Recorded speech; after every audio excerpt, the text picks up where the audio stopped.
Alright punks, we are back with another vlog here from Parx Casino outside Philadelphia, Pennsylvania. In this session, we have a bit of an up and down one. We hit some good hands, we get some second bests. Can we pull it out in the end? Wait till the end to find out. Anyway, without further ado, let's get to some hands.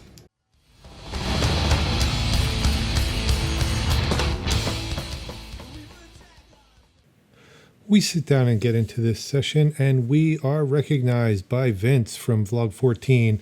He's at our table tonight, so shout out to Vince. The first playable hand we are in middle position, and we look down at pocket tens. We make it $20 to go. The hijack and button both call. With 67 in the pot, we see a flop of 864 rainbow. This looks like a safe flop for us, so we continue for $35 here, and only the hijack calls. Now with 137 in the pot, we see a turn of the 3 of hearts. Still pretty safe, so we size up to $70 here. Hijack folds and we scoop a small one to get started. A couple orbits later, we are in middle position again, and we look down at pocket eights. Under the gun 1 raises to $30. The button, small blind, and I all call. The pot is $125, and we see a flop of 964 with the 9-6 of clubs. It's not a terrible flop for us, so when the under the gun 1 checks, we take the lead here and bet out $60. Only the button calls, so now with $245 in the pot, we see the jack of clubs on the turn. We try to continue our story here with a bet of $90, and the button calls again. This is a red flag as we're ready to give up here. Pot is $425, and the river is the inconsequential 5 of spades. We wave the white flag and check here, only to see the villain fire for $225. This is an easy fold for us, and we just fold and move along to the next hand. Move along. Move along. A short time later, we are in the big blind, and we look down at the wonderful ace-king of hearts. Under the gun, hijack, and small blind all limp, so I make it $35 to go. The under the gun player then min clicks us to $70, and we are the only caller. There's $150 in the pot, and we see a flop of 9-4 deuce rainbow. Not much here other than the backdoor flush draw and 2 overs, so we check. The villain continues for $40 here. This is too small a bet for us to fold, so we call. Now with $230 in the pot, we see the jack of hearts on the turn. This brings in the backdoor flush draw for us, and we now donk lead for $150 with our nut flush draw and 2 overs. Only to see the villain flat call. I'm assuming that he has an overpair to the board and that I need to improve here to be able to continue. There is $530 in the pot now, and the river brings the 8 of clubs. Well, I just lit those chips on fire, and I decide to shut it down and just check. The villain then goes all in for $460. We are not in the mood to make bad hero calls, and we decide to fold. This player likely had aces or kings looking back on it the way it played out, and I'm not sure anything short of a heart on the river would have helped us. The next hand of note, we are in the cutoff, and we look down at pocket eights. The straddle is on, under the gun 1 limps. We make it $45 to go, and the small blind and under the gun 1 call. With $150 in the pot, we see a flop of Queen 8-7. Bang! We hit middle set, and we are looking to get some chips in the middle here. Small blind checks, and under the gun 1 checks as well. We continue here for $50, and only the small blind calls. Now with $250 in the pot, we see the 6 of diamonds on the turn. Small blind checks again, so we size up a bit here to $90, and the villain flat calls again. The pot is now $430, and we see a clean deuce of spades on the river. Small blind checks again, and we fire for $250. Apparently the villain must have been on a flush draw or some other weak holding, because they fold, and we get no more value here from this hand, but at least we were able to get 2 streets out of them. We go card dead for a little while, but finally we wake up with a hand under the gun with Queen 10 of spades. We make it $20 to go, and we see calls from Under the Gun 1, Hijack, and the Button. $87 in the pot, and we see a flop of 10-9-6 with the 9-6 of clubs. We flop top pair, but with so many callers behind us, we decide to check and evaluate after their action. Under the Gun 1 then leads out for $55. The Button flat calls, and we call last to act. Now with $252 in the pot, we get the Queen of Clubs on the turn. We now have top 2, but the front door flush comes in, so we check again. Under the Gun 1 bets out again for $80 this time, and we just decide to call here. The pot is $412, and we go to a river of the 8 of spades. We decide to lead out here since we don't want it to check back, and we bet $210. After tanking for a bit, the villain then raises us to $500. This is a fairly small raise, and it feels like a semi-bluff along the lines of ace-x with the ace of clubs, or maybe ace of clubs with a pair, like ace-queen or ace-10. Although looking back over the hand now, he would likely have 3-bet ace-queen pre-flop, so that is less likely in the moment. I didn't feel like it was a made hand. So we decide to call, and unfortunately we are shown the ace-4 of clubs. We had a good part of the read right, but unfortunately a partial read is still no good, and it is good for a big old loss. We go card dead again for a little while, and we eventually get dealt the 8-7 offsuit in the small blind. The straddle is on this hand, and we get limps from middle position, hijack, and button. We complete, and then the big blind raises to $40. Everyone folds around to me, and I think this is a pretty weak raise here, and it's just simply a squeeze attempt. So I'm not believing it, and I decide to look him up. With $120 in the pot, we see a flop of ace, jack, 4, all diamonds. I check here with nothing more than a bad flush draw, and I am surprised to see the big blind checks back. The turn brings us the 8 of spades. Now that I have a pair to go with my weak flush draw, I lead out for $75, thinking this may get the job done here. To my surprise, the villain calls. With $270 in the pot, we see the jack of spades on the river. I think this is a great card to barrel on, as I have all the jack X hands as well as all the weak aces in my range, along with small flushes. I put out a bet of $150 to make it look like a value bet, and the villain goes into the tank, but eventually calls with pocket tens. I really don't think he was ever folding here, and I don't see a reason for the tank. Either you have it or you don't, and if you're calling with third pair here on this kind of board, I really just don't see you folding to almost any bet that I put out there. Again, the story of the night is going card dead. It is a little bit while later that we are in the small blind again, and we finally look down at a playable-ish hand in the ace-8 offsuit. Under the gun limps, we complete, and the big blind then raises to $40. Both Under the Gun and I call. With $120 in the pot, we see a flop of King 8-7. Middle pair isn't much to speak of here, so we decide to check, and to my surprise, the big blind checks as well. Under the Gun looks like he wants to bet, but decides on a check as well.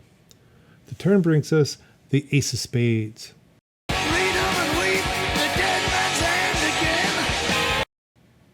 This smashes us, giving us 2 pair, and now we put out a feeler bet and see if we can get a little bit of value on the river, so we bet out for $20. Again, to my surprise, both players call. With $180 in the pot, we see kapow, the 8 of diamonds on the river. A little extra smash to go with the turn card and the run out a boat. Since both players called my turn bet, I'm assuming someone must have something like ace-x, and I don't want to deny my opponent's chance to bluff, so I check. Unfortunately, the big blind checks behind, but Under the Gun comes through for us and bets $55. We try to make it look like we have a tough decision here, but I am always raising here, and I'm just trying to decide on sizing. I finally decide to go polar and make it 260. As assumed, the big blind folds, but unfortunately the under the gun folds as well. I think he was likely on an airball bluff here and wasn't calling any raise that I put out, but maybe if I had sized smaller, I might have gotten a crying call from an ace-x hand. Tell me what you think down below. Do you think a smaller sizing would have gotten paid? I'm not really sure. We decide to move seats for a better view for the vlog, and we look down at ace queen of spades in middle position. We raise to $20, the low jack calls, and then the button shoves all in for $238 total. Think about it for a while, as it's only 218 more, and I'm on the higher end of my range here. Folding here seems a bit nitty, so we make the call and the low jack folds. The runout doesn't help us when it comes king, 5, deuce, 4, 8, and as if we didn't know we were beat already, the villain turns over pocket kings for a flop top set. We were worse off than we thought, but I still think it's an okay call here. Tell me what you think down below. Should I have really just folded this and moved along, or should I have tried to go for this smaller stack and call them off? For this hand, we are under the gun 1 and we raise king jack offsuit to $20. We get calls from middle position, low jack, and the cutoff. With 87 in the pot, we see a flop of king 9-6 with the 9-6 of spades. We check for pot control here with top pair and a marginal kicker, and are somewhat surprised to see it check through. We see the 2 diamonds on the turn. Since no one bet the flop, we reason that we are likely the best here, and we bet out for $45. Only the middle position player calls, leaving a pot of $177 going to the river of the 7 of spades. This brings in the front door flush. We go into check call mode here, and the villain bets for a small sizing of $45. We call, we show our pair of kings, and the villain shows us another king and mucks. We must have been up against a much smaller kicker, because if it was anything else, he would have either maybe hit 2 pair, or he would have probably shown the 10 if we just had him out kicked by 1. So we get to scoop another little one here. A couple hands later, we find ourselves on the button and we wake up with ace queen of hearts. The cutoff raises to $30, which is a fairly big raise for this game without a straddle on. We think this is a perfect spot for a 3-bet, which I've been trying to do more and take control of hands and not rely on runouts. We make it 105 to go, and the cutoff just calls. With a pot of $217, we see a flop of 9-6-4 with the 9-4 of hearts. 2 overs and a flush draw is pretty good for us, and when the villain checks, we put him to the test for $165. The villain ends up folding. I'm guessing that I sized up a bit too much here, and I think maybe if I had gone about a 3rd pot, we could have gotten a call from a much worse hand, and by betting so much, I am just really, folding out all the hands that I beat and only getting called by hands that are beating me. So I have to really work on this sizing here, especially when I flop huge but not a made hand, because I'm letting guys off way too easy. In this hand, we are under the gun and we find we've been dealt pocket tens. We promptly raise to $25. Under the gun 1, middle position, low jack, and small blind all call. With $130 in the pot, we see a flop of ace queen 9, all spades. Not great here with 2 overs to our pair and a monotone board. When the small blind checks, we check behind, and to my surprise, it checks through. The turn brings us to 8 of hearts. This improves us to a gut shot to go along with our weak flush draw and 3rd pair. Small blind checks again, and we follow suit, and now the low jack decides to fire for $65. We call, and the under the gun min clicks it to $130. When the low jack folds, we decide to call, as we don't think that the under the gun can have that strong of a hand, especially with just a min click here. With $455 in the pot, we're off to a river of the 9 of diamonds. We go to check call mode here, and the villain fires another barrel, this time for $200. We're on the fence here, as the villain could have a missed flush draw, but in hindsight, this really should be a fold, as the only thing I'm beating here is King X of spades. And I lose to any other pair except the pair of eights, which is highly unlikely the way the hand played out.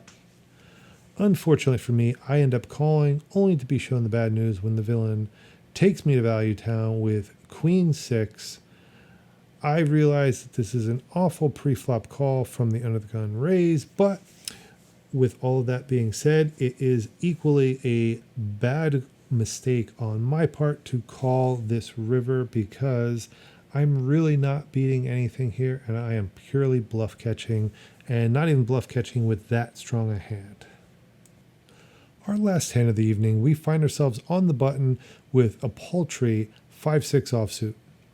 The under the gun straddle is on, and we see limps from under the gun 1, low jack, and the cutoff. We decide to limp behind since we have not been seeing many squeeze plays tonight. The small blind calls as well, and then the under the gun straddler raises to $30. When under the gun 1 and the cutoff both call, we do the same, and the small blind folds behind me. With 155 in the pot, we see a flop 4 ways of 7, 8, 9. Kapow! We flop the straight, although it is the low end of the straight, so we should be good here most of the time, but there is the chance of higher straights. It checks to the cutoff, who bets $45. We call to conceal the strength of our hand, and the other two players call as well. 335 in the pot, and we get the king of spades on the turn. This changes nothing, but unfortunately it checks to me. Since everyone was good with 45 on the flop, I try to size up to 105 here, figuring that one of them could have hit that king or have some other sort of pair and maybe a straight draw that will call. Unfortunately, my assessment of the situation was completely wrong and everyone folds, but I am the winner of a nice little pot here to end the session, and it's always good to pick up one late in a session. All right, punks. This session, we were in for 2 buy-ins, so we were in for $2,000. We were out for $1,779, so we were $221 to the downside. Oh well, we can't win them all, and we limited the damage, but we definitely didn't have our A game today. Hopefully next time we will crush it. Anyway, remember, like, subscribe, hit that alert button so that you know when new videos come out. I try and get them out every Sunday, so keep an eye out for them. Also, remember, we're closing in on that 500 subscribers, and we're going to do a giveaway. 5 lucky subscribers are going to win a Poker Punx hoodie, Poker Punx card protector, and a few stickers. Anyway, if you want to be in the drawing, you have to be a subscriber, so hit that subscribe button. Also, if you would rather just order a hoodie, feel free. Email me, pokerpunx@gmail.com for the details. And as always, run it up the punks.